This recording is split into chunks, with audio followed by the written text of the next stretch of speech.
and welcome to my channel. In today's video, I want to tell you the story of a Catholic priest who disappeared while flying a contraption buoyed by balloons over the Atlantic Ocean in a fundraising stunt.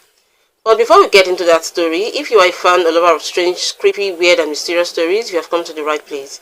So if you have not subscribed to my channel, please click on the subscribe button and also remember to turn on the bell notification so you can get notified anytime I upload a new video. Now let's get into today's story. In 2008, a Brazilian Catholic priest, Adelir Antônio de Carli, tied himself to thousands of helium balloons in order to raise money for charity. On January 13, 2008, Carli made his first attempt, successfully completing a 4-hour flight from Ampére, Brazil to San Antonio, Argentina. Unfortunately, his second attempt wouldn't be as successful. He staged the stunt to help raise money to build a rest stop and worship center for truckers. In preparation for the flight, Carli took jungle survival and mountain climbing courses. Shortly before his flight, Carli celebrated Mass, attended by some churchgoers, onlookers, and the media.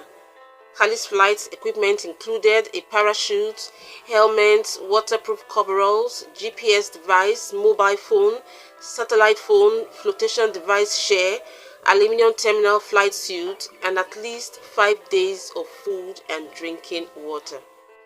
On April 20, 2008, despite overcast weather and rain, Carli took off from Paraná, suspended in a chair attached to 1,000 balloons.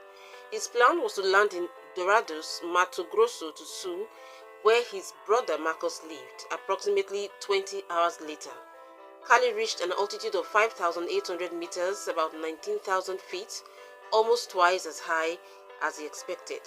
The priest disappeared on April 20 after he called friends from his mobile phone to say he was about to crash into the ocean. Carli's last contact with the Paraná Port Authority was about 8:45 p.m.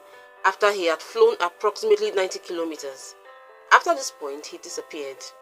Despite extensive searches, Carli was not located.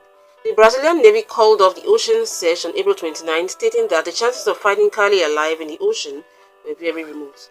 The 41-year-old Roman Catholic priest disappeared and the balloons were found in the water a day later. Tugboat workers found a body in early July that authorities believed belonged to the priest. On 4th July, the lower half of a human body was found floating on the ocean surface of an offshore oil rig support vessel. The remains were initially identified as Carli's from the clothing, later confirmed by DNA tests on 29 July after comparison with samples provided by Carli's brother. Carli's remains were taken to Paraná and were received with a round of applause from churchgoers. A mass was held in his honor and he was later buried in a special chapel in Ampére. I've come to the end of today's video. If you watched till the end, thank you. And if it made sense to you, do well to like, subscribe, and share your thoughts. See you in another video.